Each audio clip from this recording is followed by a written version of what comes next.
checking in next. And let's get this going. We're gonna start off with some soft topics because everybody's not here yet. It's 7:31. We know how things can be. People are tendency to be late. Not sending any shots anybody's way, but I'm just keeping it real. People have a tendency to be late. And we're going to talk about Carlos Sainz and his decision. As of recently, he has been receiving quite a bit of criticism for his decision and where he has went, where he is deciding to go, and he is deciding to go to Williams at this point in time in his career. There were other options out there, but then again, options are not options unless they're available to you, and sometimes things are not an option unless you see them as an option. And some of those perspectives would have been Audi. Another perspective would have been Alpine, Haas, and then the other was Williams. And inevitably, Carlos chose to go to Williams Racing for his own set of reasons. We knew that his camp had met with Williams previously before we went into the summer break after the Belgium GP or during the Belgium GP. So evidently, there were things there with Williams where he felt that gave him the best opportunity. So I'm going to explain how F1 Minute works. F1 Minute is more about you than it is about me. I talk all the time on my own on live chats. Big shout out to the Super Chat game. Big shout out to all the new members. Super Chat King and Wolfpack Big Super Chats will be posted tomorrow. And there is a live call link in the audience, in the live stream, and in the description. Click that link. It will bring you into the audience. Once you come into the audience, I should see you in the audience. And from there, I should be able to bring you into the live chat. If you hit the call button, it'll ask you some questions. You'll come in. I'll bring you in. It'll give me a call. I'll bring you up. Also, if chats are mentioned here in the studio, I can bring those chats up to display those chats and share them with our public viewers. So, again, that is also a part of F1 Minute. Big shout out to DG Big Blue. Big shout out to N Bandy, The God PD, Corey White, Galactus, K5, Race X210 checking in. So let's get this party started, okay? So you got the live call links. You need a PC or a laptop to have full, robust control and experience of F1 Minute. I'm not sure on the phones yet or on the smartphones, have they enabled the possibilities or the option for you to do the audience call in, but you still can come into studio and watch the show just in case something happens weird with YouTube. We still will be in here. DJ Big Blue comes in off the back. That is what I'm talking about, bro. Let's get this party started. DJ Big Blue, let's come in. Big Blue, what's happening, brother, man? What up with you, brother? How you been? Man, I'm doing great. How about you, bro? It's been a long time. It has been a long time, man. Let's go ahead and get you in, bro. Let's hear what your opinion and what is your perspective on Carlos Sainz. It looks like you froze up, but hopefully, there you go, you're good. What's your perspective on the Carlos Sainz situation, man? He's receiving criticism for going to a customer team versus a works team. With the options out there, how do you feel about Carlos's decision? I think he made a good decision. I think he made the right decision. But one, he was being shunned by Mercedes works team. Let's be honest, right? Okay. They knew he was out there. They was hanging their hopes on Max, and now it looks like they hanging their hopes on a 17-year-old. No disrespect, but he's a Formula 2 17-year-old driver with no experience. Carlos has experience, right? Carlos has proven himself time and time again. He's outperforming his current teammate at Ferrari. He's been doing so for the last 2 years. Personally, I think he's seen something. He was shopping around like we all do, right? Just like when you and I decided to join the Department of Defense, we looked at all the branches, find out what worked for us, right? Right. He went out there and he shopped. He listened to Alpine. He listened to Haas. And Williams probably presented a better package. They're like, look, we in development. We got money coming in. We're building our own stuff.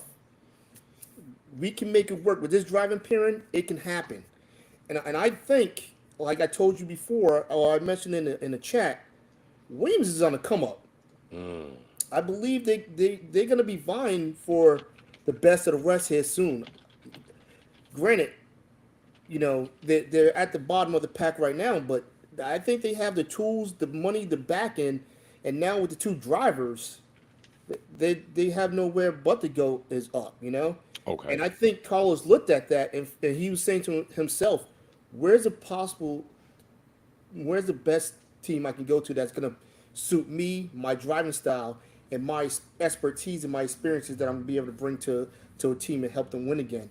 And I think what he saw with the Mercedes power unit, how Williams has been developing over the last 2 years, the points they've been scoring, how the driver and Logan Sargent haven't been able to capitalize. He's seen himself saying, "Look, I'm competing. I know I can outdrive this car. I look at what I've done at uh, when he was with Renault. Look what he's doing with Ferrari. He's been proven to outdrive the cars that he's been given, and I Okay. think he sees that he could do that in a package at Williams. Okay. So how do you feel about now? There's a notion out there that with even with the Audi situation coming in, Audi being a works team, what's your opinion on that? Because it seems like more of the flack is coming from that side, especially with his dad's connection with Audi, Audi being a race heritage type team, being very, how should I say it? Probably I guess we could say that Audi has been very successful in racing. What is your opinion on that? Do you think he's missing out by not being with a works team versus a customer team? I don't think so. I mean, he's with a worse team now, and we see what True. he's doing at Ferrari, right? And I think what he sees right now is okay. Sauber kick, whatever it is, it's still to be the same chassis next year, right? The chassis is not changing. The floor makes some improvements. That car is slow, True. right? Williams on a good day could beat them. He knows that, Oof. right? Unless Audi probably didn't show him anything. You know what I mean? Like he took the visit. They probably didn't show him anything. Williams made him a priority. They True. made him a priority. James Vowell's been talking about the dude for the last year and a half now. True. True. So he, like anybody, I'm gonna go where I feel wanted. I'm gonna go Okay. where I feel loved, and Good that's where he's point. feeling the love and the want right now. Good point. DJ Big Blue, appreciate you, brother. We're gonna bring you back in. Don't forget to call again. We got many other Absolutely, topics. Big Navy, hoorah! hoorah! Hey, that's what I'm talking about. So DG Big Blue kicking his knowledge on the Carlos situation. Definitely some good points. We got Kenny B on track. What's going on, Kenny B, my brother, man? Hey, man, you don't know how good it is to see you there, bro. You know what I'm saying? It's been a long time. That's what I'm saying. Back to back. We'll get back to that. What's going on, man? Well, how you doing today? I'm doing great, man. How about yourself? I'm doing awesome, man. So, what is your perspective on the Carlos situation? Because he's getting a lot of flack for going to the customer team, not a works team. I feel like he made the better decision. I think Audi, to me, was an unknown. What do you feel about it? Well, the best choice obviously was Mercedes, and everybody knows it, but it wasn't an option. Toto Wolff wanted to wait to the end of the season, or at least to after the break, to make a decision.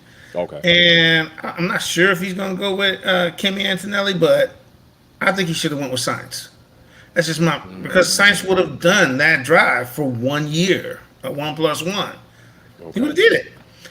Now, going looking past that, yeah, the Williams was the best choice because Viles is already working towards correcting some of the problems that the Williams family had, and their the people that came after him in their manufacturing Okay. and in some of their other functions to help them improve, not just making parts for the car, but improving the car's performance on track. All right. You can see it. Everybody can see it. What Audi did was show that they can really screw something up. You're screwing up the wheel hubs. How do you screw up the? How do you come into the season with messed up wheel hubs? Damn. So yeah, Audi is way too good to be making those kind of mistakes because when it comes to endurance racing and sports car racing, they're titans. There's no excuse for it. So why could you not make it work in Formula One? Well, you're still 1/2 foot in, 1/2 foot out. I think they made a good decision by getting Bonotto. Might have been a good decision to get Wheatley, but he's trash in my book because he's part of that whole fiasco in 2021 on the radio talking to his buddy, the race director. Right. Convincing him, Right. oh, you don't need to follow this rule. Oh, you don't need to follow that rule. Come on, man. Right. Right. So he can, yeah. I call that what it is. Wheatley's a piece of crap.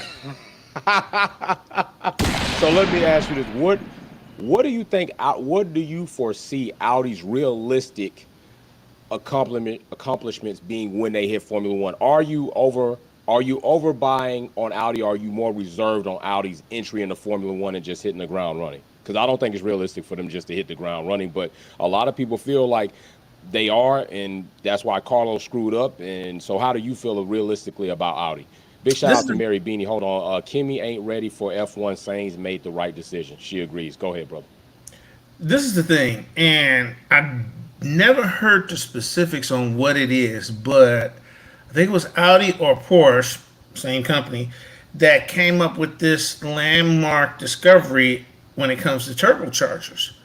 And they're the ones who were pushing to get rid of the MGUH.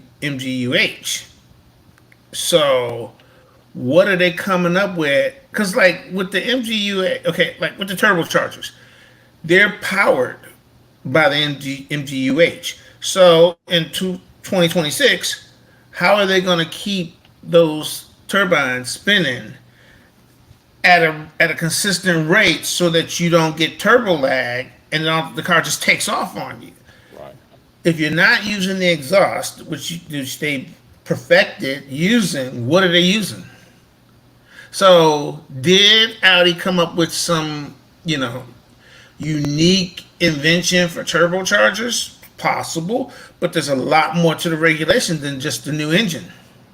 True. You've got active aero, front wing and rear wing. So there's a lot more involved in it. Plus the electrical side of it. Bow. That's a big part of it. Yeah. Okay, So so let me ask you this because it seems like RacerX210 says, hold on, DG Big Blue Williams is good, but not near Ferrari level. Listen, on my opinion on Ferrari is at this point in time where they are, I kind of feel like it's what have you done for me lately? I know what you were in the past, but it's been a long time since then. What is your take on Ferrari in the past few seasons and going forward? And do you feel like Ferrari made the right decision letting Carlos go and keeping Charles? Let me ask you that. that's a toss up. It Okay. depends on, what you see in each driver. Carlos Sainz had, to me, he had just as much right to be the one who partnered with Lewis than Charles did. This is the catch, okay? Charles has only driven for two teams, okay? He drove for Sauber for what, a year? And then they moved him up to Ferrari, okay? But what Sainz had to do was he had to fight Verstappen and get into all those wars at Toro Rosso until he got fed up with the way he was being treated, and then he went to Renault. And then the opportunity came up for him to go to McLaren. Well, those are three different cars, and then you leave there and go to Ferrari. That's a fourth different engine manufacturer, four different characteristics for four different cars. And what he's proven is, and what we think we know as fans is, you can screw up your brain switching teams. And that's pretty much what happened to Ricardo. He screwed his brain up, and now he's finding it hard to do the things he used to do. So if you put him in the Red Bull car, don't necessarily think that late breaker stuff is going to be true, because first, the car ain't the way it was when he left. Okay? And he's not the same that he was before he left. Science has proven that he can make those mental adjustments in his head. He can make those changes in the driving style that he has to use for those particular cars that he's driving. He's done it at Renault, he's done it at McLaren, and he's doing it now at Ferrari and making Leclerc look like chopped liver. Hey, am I wrong? No, not at all. Okay, Not you at all. come from appendix surgery and win. That was crazy. I mean, Right. I know when you're in pain, it heightens your senses and stuff like that, but that's just crazy. Right. I agree. I'm with you on that. 100% This on is that. crazy. Pulling 5Gs on the well, whatever. So he's just proven that not only does he have the DNA for it, but he has the willingness to put in the work psychologically to allow him to make the adjustments he needs to make for specific types of cars because they're all different. Good point. Good point on that.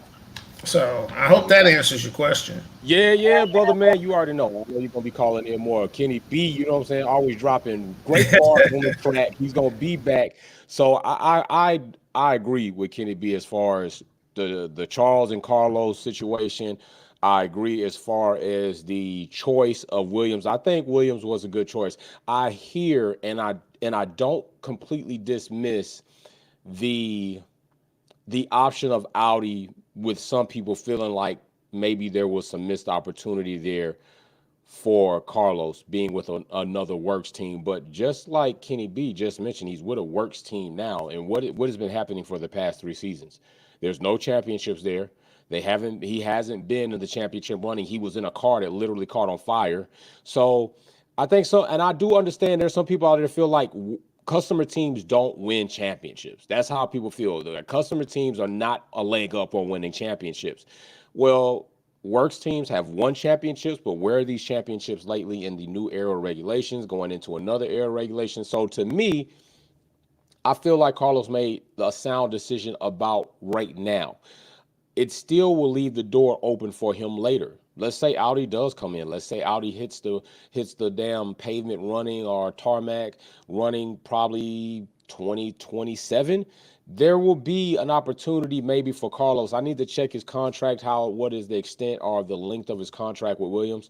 But there's going to be other opportunities open. And just like Kenny B and DGB Blue mentioned, Antonelli's 17 years old. It's not saying that he can't be a phenom, but it is to say that will they have the patience if they're in a window of winning constructor championships, not just a driver's championships, because you have to remember the constructor championships is priority for the teams. That's where their priority is. Driver championships paired with constructors is definitely a plus, but if he's in a Perez situation, how long will they wait, especially if Carlos becomes available and they see consistently, like Kenny just mentioned, team to team to team, Carlos has proven that he's been a commodity and a plus, a positive for that team. Will he not have another opportunity then? Who's to say? And I think that's a fair perspective to have. I understand where other people are coming from about the works team and customers team, but all the time, what's bigger and better is not always the best. Okay, especially if you're looking to try to get, like, a lot of people criticize Lando for signing too long with McLaren, but I don't know how that's going to age now. With the way McLaren is doing now, how is that going to age if he ends up winning a driver's championship, if they end up winning the constructors championship? That might be a situation where you might have to kind of step back and say, you know what, I might not have been completely right about Lando and his decision to sign long-term with McLaren versus hopping in with Mercedes, or the door open when Mercedes needed somebody coming up this season. And I understand Mercedes is looking like a polished turd right now. That, I'm just keeping real. Mercedes is looking like a polished turd right now. But sometime that shine wears off and that shit starts stinking and things start looking bad. And then you're like, damn, they sunk right back in. So we'll see if all of this still is realized going forward in the next couple of seasons. And if McLaren still is above Mercedes and competing with Red Bull or Ferrari, or not even competing, they're now the target for everybody else to get, then you have to give it up to Lando that, yeah, your decision inevitably ended up being the right one, okay? So listen, we had 2 people call in on that topic. We're going to move on to the next topic, and the next topic is Alpine in trouble. Should they sell the team and leave Formula One? That is the next topic. I'm going to put a poll up in the chat, see what you all think, and you can answer that poll. Should Alpine sell and leave? We got a super chat right now from Mary Beanie, and Mary Beanie says, Ferrari made wrong decision. They should have kept Sainz. He is a thinker on track, and Leclerc keeps making rookie mistakes. And with Lewis coming to Ferrari, I do agree with Mary Beanie right there. Like, he does make some rookie mistakes. He does consistently. And I know a lot of us probably thought, like, hey, if Charles got this win at Monaco, maybe now he'll kind of settle back, getting a win that is so big to the Monegasque people. But I don't know if that's going to be true. Big Blue is coming in. DG Big Blue says Alpine needs to sell. All right, Big Blue, let's see what you got, DG. What's up, brother? You saying Alpine needs to sell? Go ahead and explain yourself to the people, man. All right. So when you're a team, a works team that's looking to buy engines from another manufacturer, that's not a good. That's not good. And then when you change it over your leadership, you get a new race director at the next half of the season this year. That's not good. You got investors who are investing heavily in your team. I mean, you painted the car this weekend to celebrate the Wolverine Deadpool movie, and I don't think Ryan Reynolds is sitting there saying, so, I mean, are they a great racing team outside of Formula One? Yes. Look at the rally performance cars, look at their endurance series, everything. Cool, right? But right now, the car has been improving over this season. It started out as a brick, it has improved. But I don't think the company actually still wants to be involved with an F1 project. And so there's been rumors of them want to either buy Mercedes engines or possibly team up with General Motors and have a partnership to develop an engine themselves. And I think that's just laying the groundwork for Andretti to purchase the team or to buy some stake in the team and slowly, like what Audi did with Solid Kick or whatever. Got you. Okay, so you're thinking that because you're not off from what many others were speculating when Fabio came back in, which he should be banned forever. He shouldn't even be allowed back in Formula One. But it looks like in some ways Alpine is kind of structuring themselves to make a sale. I don't know how that's going to come off with acquiring so many new investors: Patrick Mahomes, Travis Kelce, Anthony Joshua. We got Michael B. Jordan, Right. Reynolds, McAfee. Like, that's a lot of investors coming in. So is the investment to be an Alpine, or was there a conversation in those talks that we're going to be now positioning to sell? Where do you want to be? Do you want to be included? So it's kind of looking murky with Alpine. I will say this: Alpine before Audi, because the big thing with Audi was like triple German. They're going to be German power unit, German chassis, German drivers, right? Alpine was already that for the French, okay? You got Right. French drivers, French power unit, French manufacturer. Do you think they're wrong? Because I think we can both agree that historically, Renault has not been the best when it comes to power units. I literally called them smoke bombs when they were on the grid themselves. And Red Bull had their issue with them. When we heard Kenny B mention that Newey, he felt wasn't really at fault for what that car was. Aerodynamically, it was sound, but power unit-wise, Renault, it was bad. Do you think it's such a bad thing if Renault, if Alpine says, hey, you know what? We really suck at this. Our power unit sucks. We still want to be on grid. Let's get a Mercedes. Are you criticizing them heavily for that, if that's just the move or not?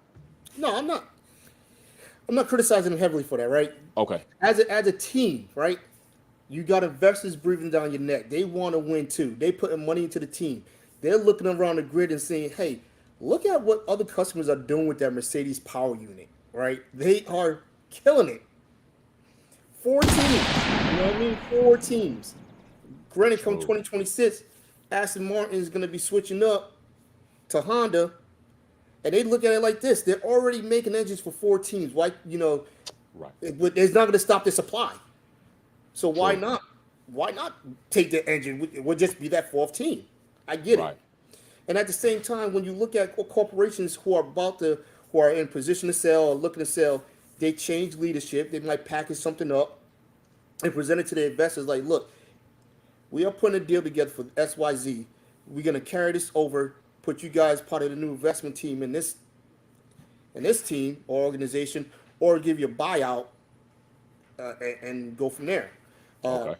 Do I think Alpine really wants to leave the Formula One? I don't think so, because they got so much riding on it. However, they don't want to be in the middle. Every team wants to compete for wins. Every team wants to be at the top. And right now, as we see, Formula One is shifting, right? The top 3 teams, formerly known Red Bull, Ferrari, Mercedes, is shifting. There's a paradigm happening, right? They want to get a taste of those wins and not fall off to the back. Everybody wants to get a taste. I see coming up in the next season or two that you're gonna start seeing different race runners every race. Right. It's gonna happen. Right. I don't. Would it be 10 race winners in a year? Probably not. Right. But different teams will be winning.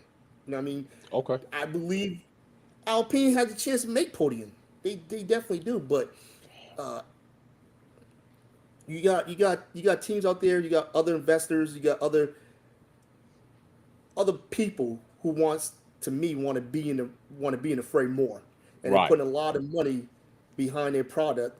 And if they can come in there and grab a team, right? Why not? Grab it.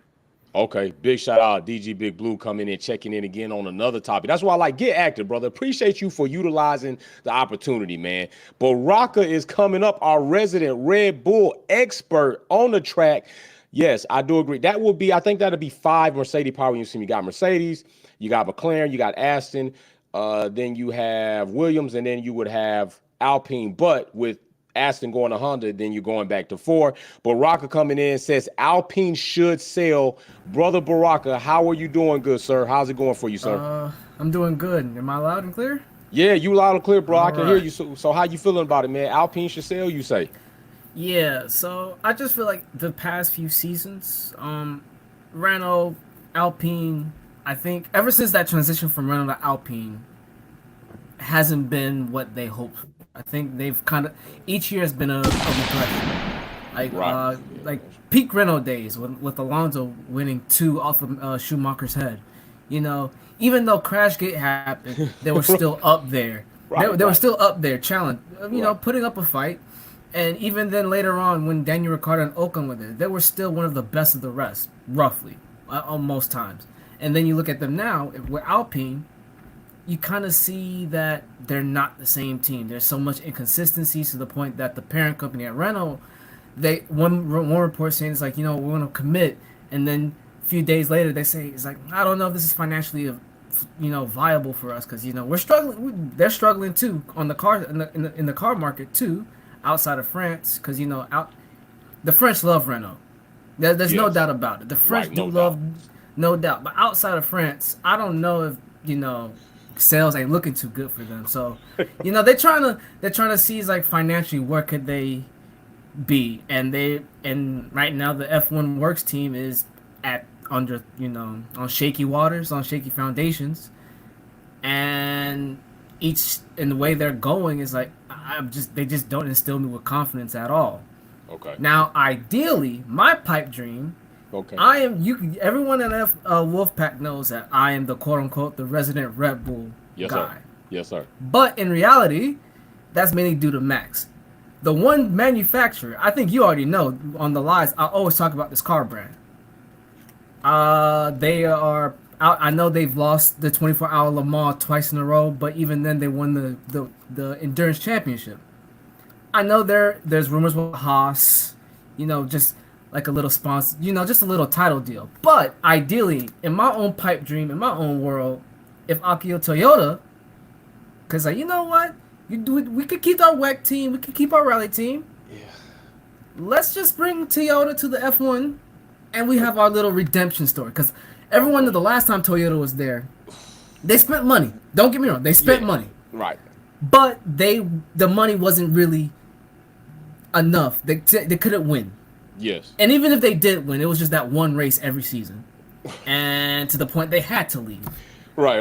So in the real world, I am your Toyota racing so god. You're masquerading as a Red Bull resident, but underneath the mask you are a Toyota. Because literally, for example, if Mac jumps ships, I'm jumping ship with him. I'm not staying Red Bull forever.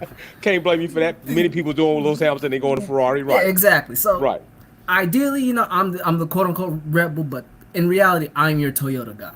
Okay. Ride or die. NASCAR, WEC, Rally. Also, in all the race series, you are Toyota. I'm Toyota through and through. Roger that. Okay. Yes, sir. I got 2 of them right here. Boom. Okay. Oh, okay. We 43. Oh, man, I got the same ones. I got the Black Lives Matter one. I got the Black Lives Matter one. I need to get that. I got that one. I need to get that. I got that but one. But ideally, Alpine need to sell because I just don't think it's working out unless Jesus comes down and just saves them. That's how I view it. So we got a super chat, and it's actually for you, Baraka. Okay. Mary Beanie says, question for Baraka. And we got Kenny B coming up next. Question for Baraka. How does he feel? I think she says, how do you feel about Red Bull being a sinking ship? I think that's what she's trying to say. Or do you even feel like Red Bull is a sinking ship right now? Does it look like the ship might be sinking? Because I'm gonna tell you something. My perspective is this: I'm not so sure the ship is technically really sinking, more than it's slowed down, and the other ships have caught up and started developing to the point where they are now competitive equally. I think it's more like it's slowing down. Other teams caught up. I'm not sure if it's sinking yet, but it does kind of look like that. So how do you feel? I'm actually with you. I don't think it's sinking. It's just teams are now. I know this next year is going to be the last year of the regs. I think it's like for a lot of teams, better late than never to catch up to Red Bull. So I say it's like I don't think Red Bull is sinking. I think they just hit their peak on what they've developed, and all power to them for the. Say what you want. How they struck, they managed to catch lightning in the bottle. Right. They struck. They managed. It's like it doesn't. I know the way they probably could be suspicious, but they still managed it. They still managed to catch lightning in the bottle. Right. And for the past 3 seasons, they've shown that. Okay. Even though at the start it looked like Ferrari's going to be up there with them, but we already know Ferrari's going to Ferrari. Right. Facts. So I just feel like other teams are now catching up. Okay. Especially like McLaren, they seem to be a threat. Yeah. I'm starting to think Mercedes are too. I want to give it a couple more races. I'm with you. I need a couple more, but I think yeah. Right. Because it's like with McLaren, each race, even last season, you can see they're starting to develop. Right. Mercedes is like they weren't there at the beginning of this season, and then out of nowhere, it's like they're here, I guess. Right. So it's right. I'm gonna hold my reservations. My stocks are still. I have some stocks in Mercedes. Okay. But I'm not gonna say I'm all in just yet. Okay. Roger that. Baraka will be coming back. There's your answer, Mary Beanie. I hope he got it in for you, Baraka. Appreciate you, brother. No problem. We got Kenny B coming up, and he says just straight, blatantly, sell. Kenny B, go ahead, man. Expound on that, brother. Well, French companies, Italian companies, they have the same problem. They're so emotional. Their board members are emotional. The fans are emotional. And they jump to conclusions so fast that they so often get it wrong. When you add that to the labor laws in France, Renault having a Formula One team was good. The only good thing about it is that the Formula One team is in England. Because if that was in France, it would be even bigger disaster, okay, because of the labor laws. But you're looking at a situation here where Renault made a conscious decision not to do what everybody knew needed to be done to keep up with Mercedes' engine, the V6 hybrid engine. You needed to separate the compressor from the turbo so you could get cooler air into the intakes, cooler air into the compression, bigger bang, bigger explosion. They chose not to do it knowing that this was going to be a problem. Now, if you're not willing to make the tough decision with that, are you willing to make the tough decisions that it takes to get, because I think this is the thing that people are not really looking at. Okay. For the new 2026 regulation, what did they move up? They moved it. The location of the electric. No. The fuel. Oh, that I don't know. Now they're going up to like 80%.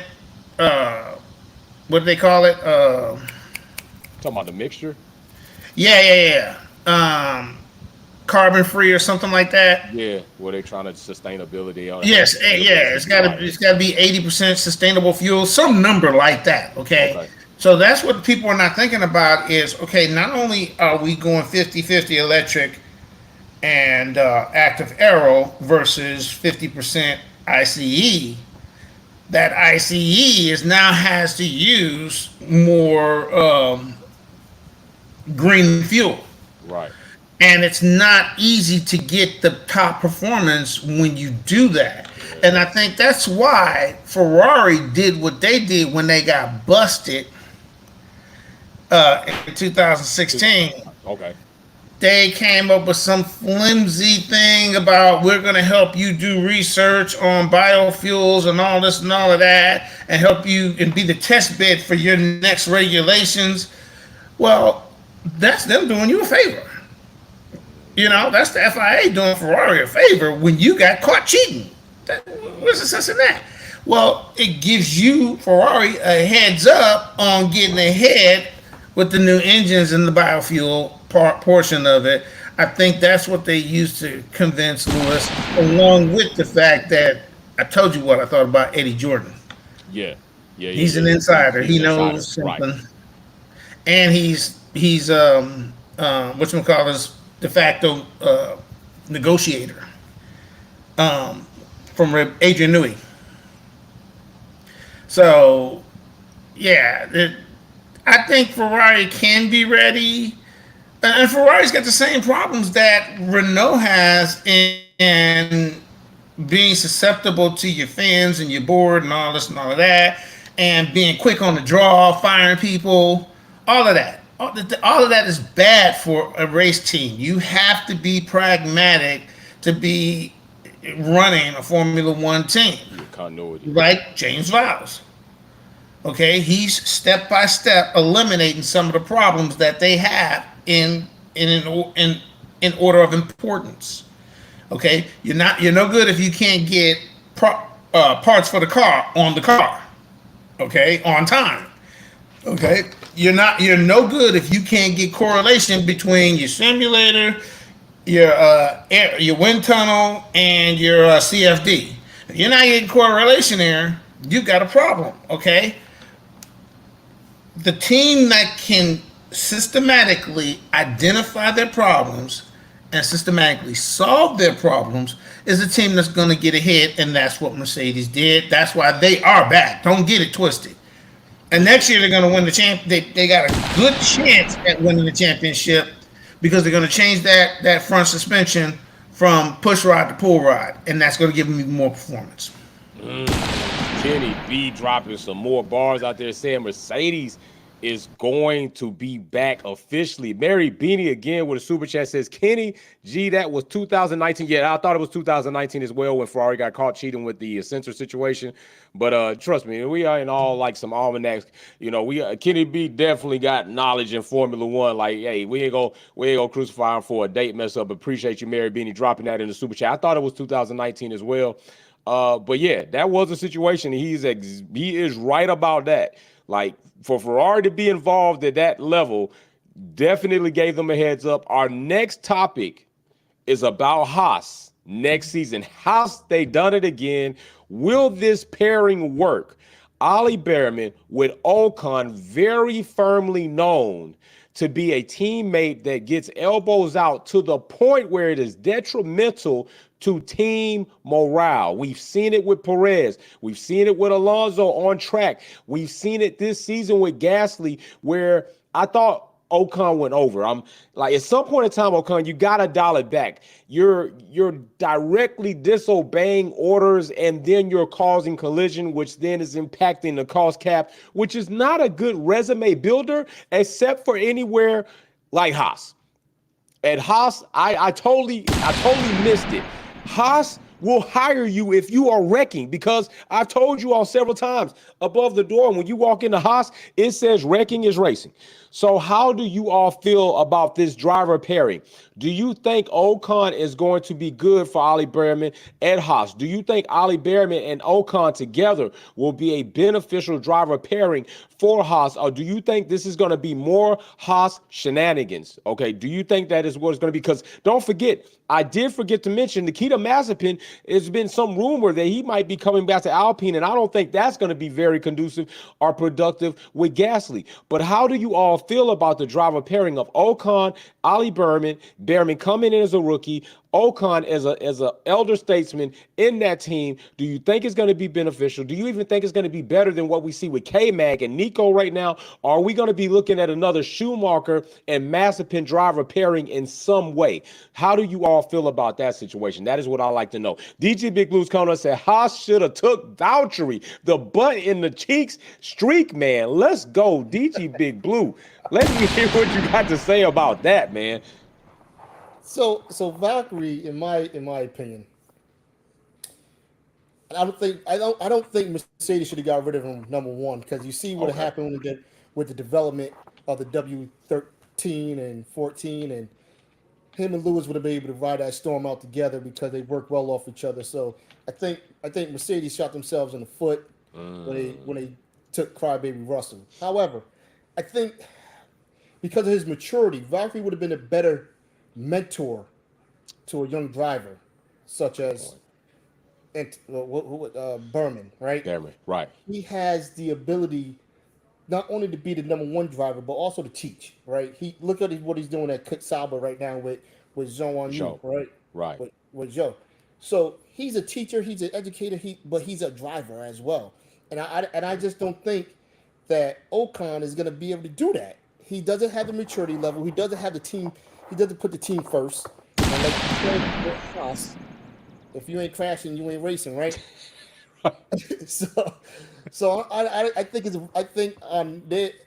don't know if they got money sponsorship for Ocon, because why would you take that driver knowing that there's more experienced drivers out here who can help train somebody who's been driving the same power unit?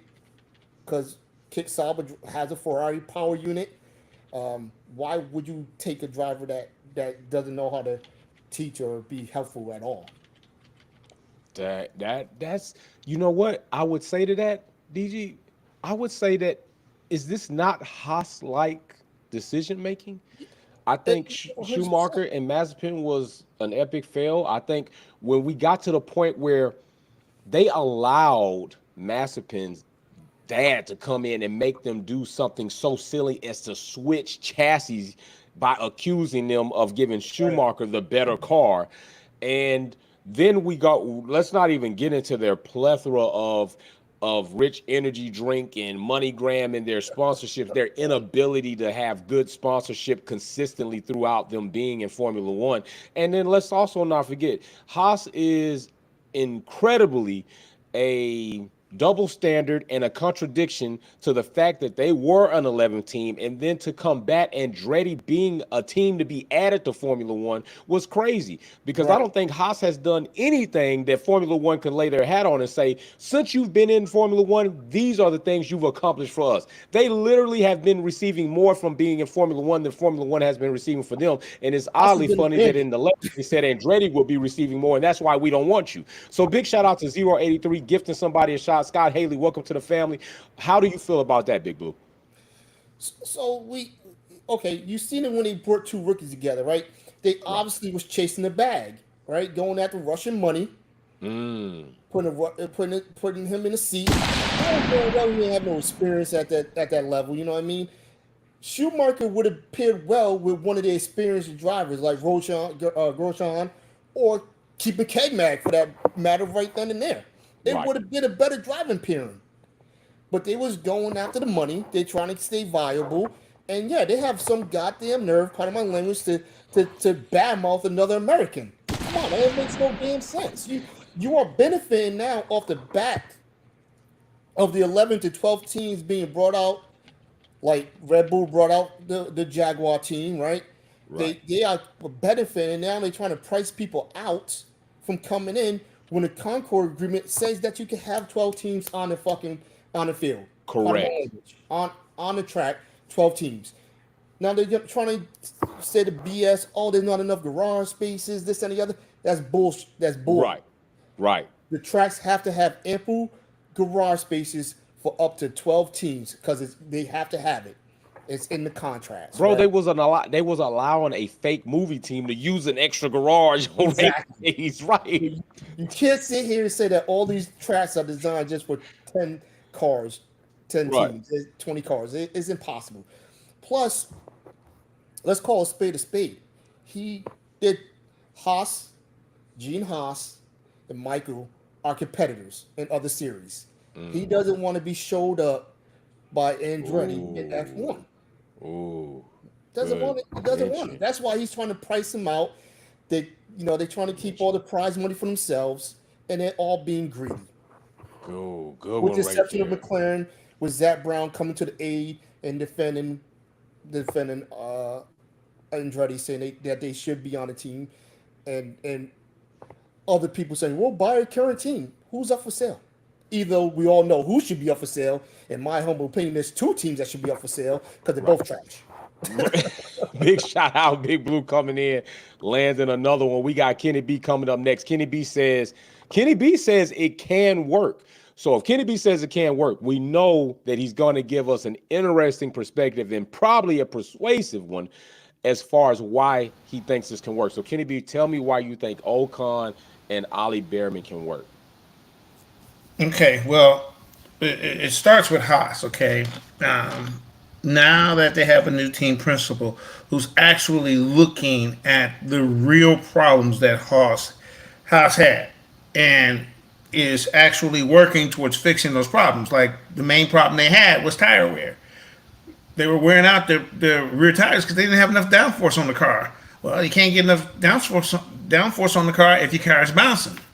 So they had a bunch of things that they had to fix to get better performance. But you also need a driver who can drive on the edge. All right. We all know Hulkenberg, before he lost his ride, was not that driver, was he? That is a good point. That is a good Why point. all of a sudden is he now that driver? Damn, that is a good point. Leadership does Hey, matter. one thing, he fixed his brain. He had time to fix his brain and realize you have to be able to adapt to what the car is willing to give you and take every inch that you can get from that car while still pointing out the problems with the cars and staying away from that danger zone. That's what it takes to drive on the envelope. Now, the question really is about the French kid. What's his name? Ollie Ocon. Bearman or Ocon? Ocon. Okay. Okay. So, in your opinion, is Ocon a good driver? Yes. Okay. Does Ocon know how to take care of his tires? Ooh, Is he good at taking care of his tires? yeah, he does. Okay.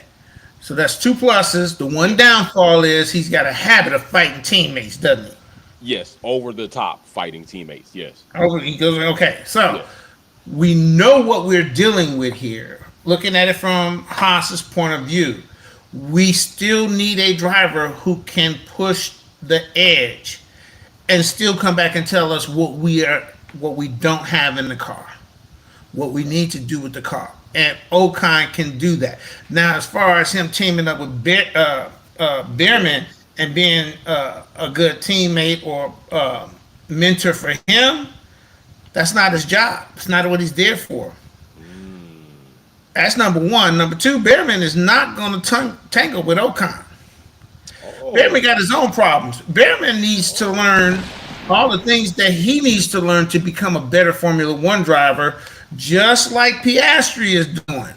Piastri is not really challenging Norris. He's a better driver than Norris.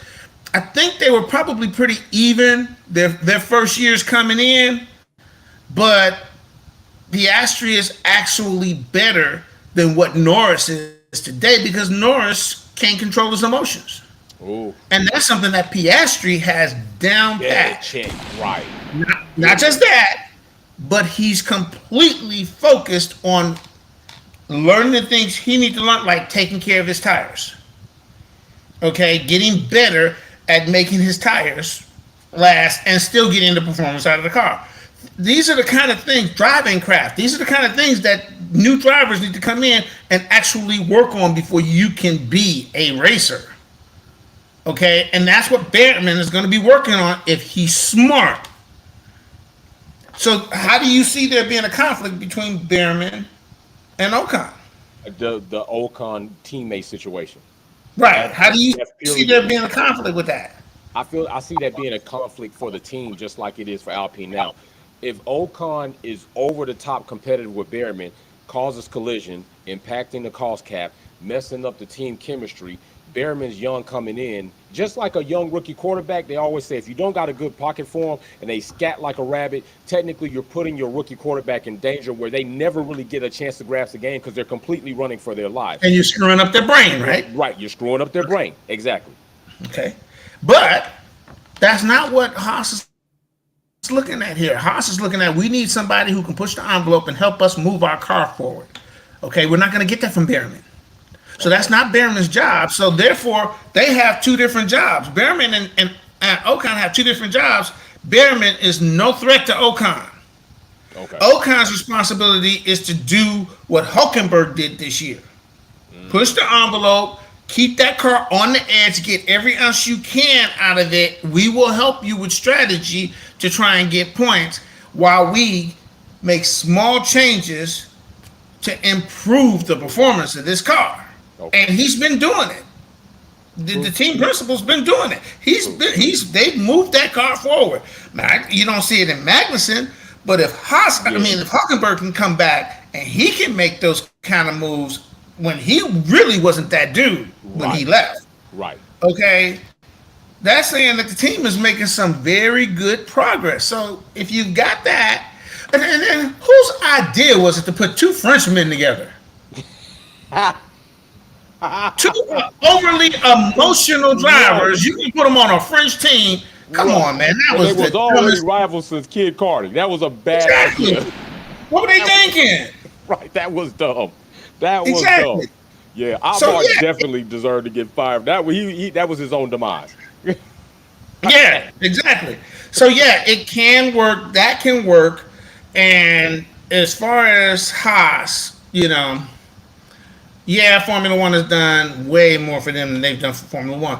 The thing is, they came to Formula One when Formula One needed teams that could make it. Opportunity meets right. Okay, and now once you made it onto the track, you're one of us. We're gonna do what we can to protect you, and that's why the cost cap came in.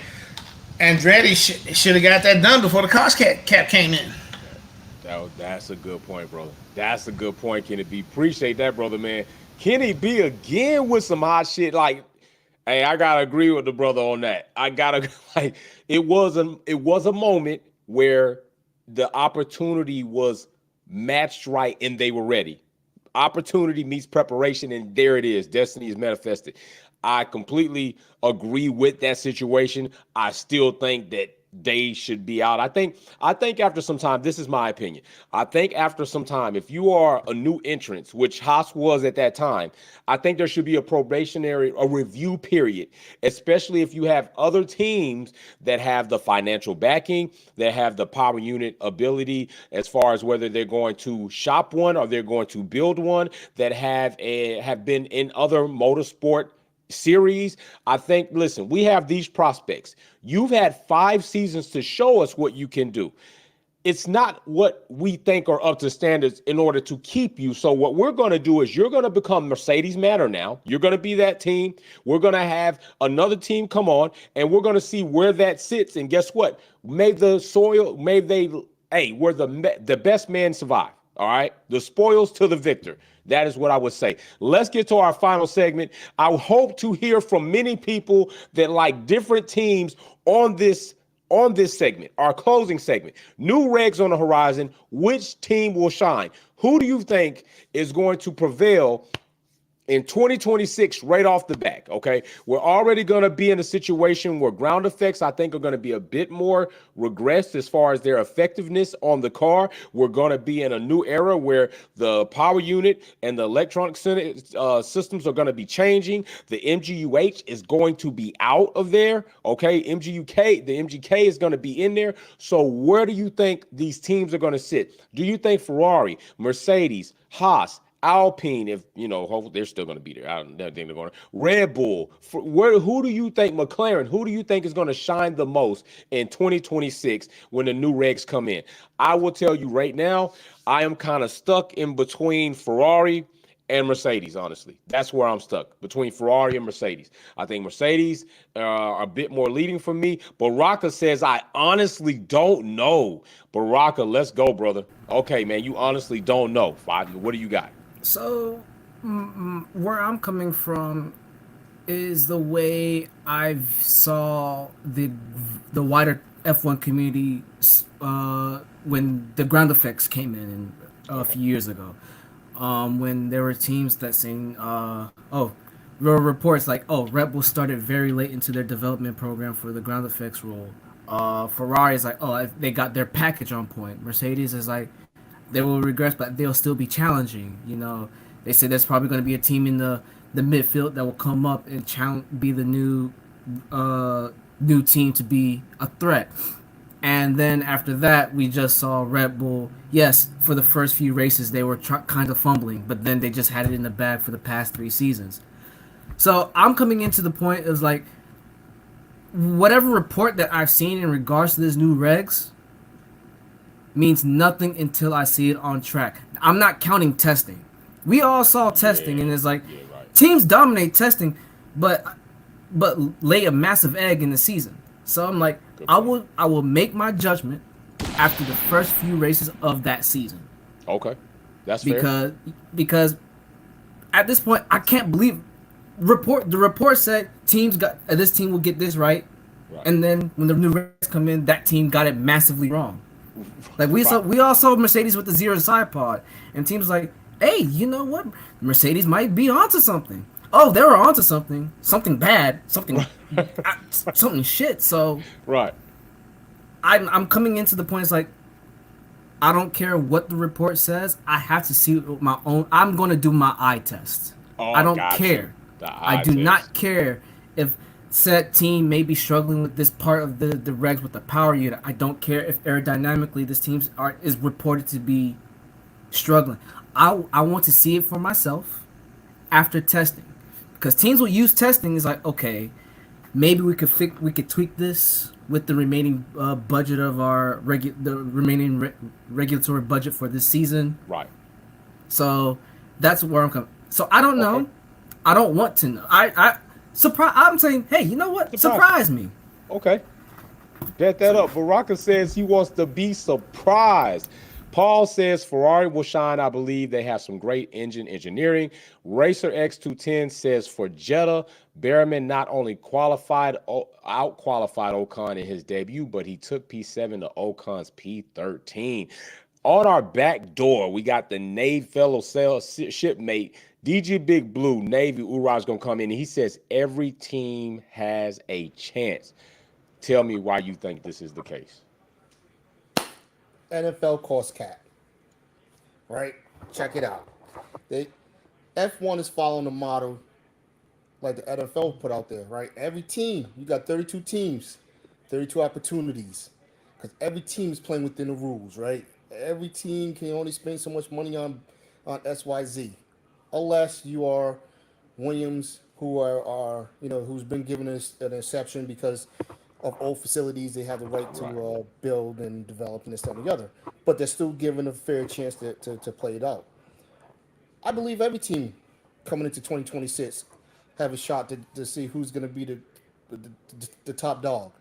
And I say that because everybody, it's a clean sheet of paper.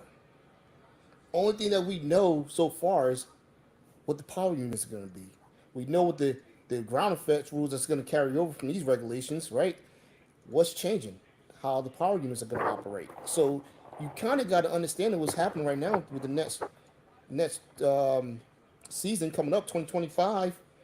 You can pretty much not necessarily say how this is going to roll out, but with the cost cap, everybody playing within the budget, every team having to submit their financial records to the FIA in a timely manner, I think every team is going to be on equal footing. And that's why I think racing in F1 is going to get better, because every team has to play by the same rule book. Okay. All right. That's fair. I think you kind of where Barack is. He wants to see it first. You got an open book. It's a new page.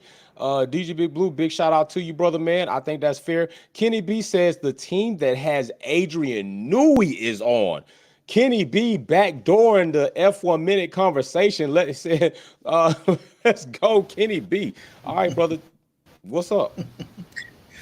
Look, there are two key important things to this new regulation in 2026. Is the engine with the new biofuel formula, and then there's the electrical and the aero portion of it. Okay, let's say three: the electrical portion of it, and then the aero portion of it. Okay, I put Adrian Newey on top of everybody when it comes to the aero side because he starts with the chassis and he builds everything he builds on that car is aero sensitive. Okay, I saw something online where he did an interview and a mechanic was like, "Hey, don't you think you should make these suspension parts easier to get to? You know, all this aero stuff is in the way." He's like, "What's more important, the suspension or the aero?" He says, "The aero." Period. This is like in the 70s and the 80s. Sorry, it was the 80s. So, some people are whisperers. They can see the aero, how aero affects the car. And the thing about Newey is he's been constantly building on what he's learned about the chassis and the suspensions and the aero over the course of his entire career. So he knows he's got a catalog of what works and what doesn't. Okay? Now, if you go to the engine side of it, no doubt Mercedes. Okay, it's just no doubt because they took a power loss when they first started entering biofuels, but the one thing that they've been able to keep up with and stay at the front with the top engines is that they kept their power level up, their output up, and their reliability up. You can't say that about Honda. You can't say that about Ferrari. Can you? No. Now, the wild card is Ferrari because they've been working with the FIA on the biofuel side. Right. Okay? So that's a wild card, but they really need Adrian Newey. And I'm telling you, man, Jordan pulled some strings. He made that happen. He's going to Ferrari. Okay. Don't get it twisted. He's going to Ferrari. All right? But, yeah, that's the way it's going to be. So with that in mind, you still got McLaren with Mercedes engines, so they'll be there. We think that Red Bull may not be doing as well as they think they're doing with the new power unit with Honda leaving. Okay, we think that because they've got to make those changes on the engine to make it work with the new biofuel. Okay, it's not just taking care of all of the hoses and stuff like that so that they're not eaten up by the new biofuels like we do in regular hybrid cars and stuff like that. There's a lot more to it to get the kind of performance that you want to get out of that car and the reliability. So with this being Red Bull's first foray into ICEs, do we really think that they can compete with Ferrari and Mercedes technology and history of what they know about engines? I don't see it. Oh, good shit right there, Kenny B, bro. Appreciate you on that. Man, it's so good to have you back too, brother. I'm glad to have you in here. We got F1 Minute coming back again next week. Kenny B, Baraka, and DG Big Blue being the three to take advantage of F1 Minute. Mary Benny says, question for Big Blue and Kenny. I think Piastri is the best rookie since Lewis. Would you agree? And Norris will never be a champion. I think they kind of already spoke to that, Mary Benny. Kenny gave you his opinion on Oscar Piastri and Lando, and definitely on that. DG, we got D Uno, the twin. Greetings, everyone. Twin, glad to have you this back. I'm telling you, it's awesome. We will be back again next week for F1 Minute. We will be on again this weekend for a grudge race. If you want to join us for grudge racing, send me an invite to Wolfpack F1 on the EA Sports platform for F1 2024. Be in the live chat or the Discord 20 to 15 minutes prior to the race as we're setting up the lobby. And again, I got all the names from the super chat. Somebody is going to get this Gem Mint 10 Lewis Hamilton Topps Chrome card rated by PSA. It will be a gem. It will be an investment. I have all the names of the super chats leading up to the Belgian GP. Those names are going to be put in a wheel. We're going to spin for those names to receive this card on the next F1 minute, or no, not the next F1 minute, but the finale lap or one of the next race weekends coming up. Also, guess what, fam? We have 2 new VIP members that will be announced when we come back for the race season coming back off the break. We got 2 new VIP members that will be receiving Wolfpack F1 boxes, and we will have a break. These cards in this box, it is sealed Topps 2021. Cards in here. You don't know if it's an autograph card in here. You don't know if there's going to be a parallel in here. The spots will be available on the Wolfpack website. You will be able to buy your spots. All spots will be at different prices. Mercedes, Ferrari, they will be paired with Formula 2 teams and Formula 1 teams. So when that gets posted, you better buy those spots because you will only be able to buy a spot each. And once it's locked and closed, it's done and we'll do the break. That's a damn sexy card, Paul says. So listen, that's another successful F1 minute. I think we had a better opportunity and time getting this one off. Hopefully more get off like this one. Thank you for joining. Thank DG Big Blue, Kenny B, Baraka for participating and being part of the content creation. With that being said, I'm your host, Jay, from Wolfpack Performance. I'm out. Peace.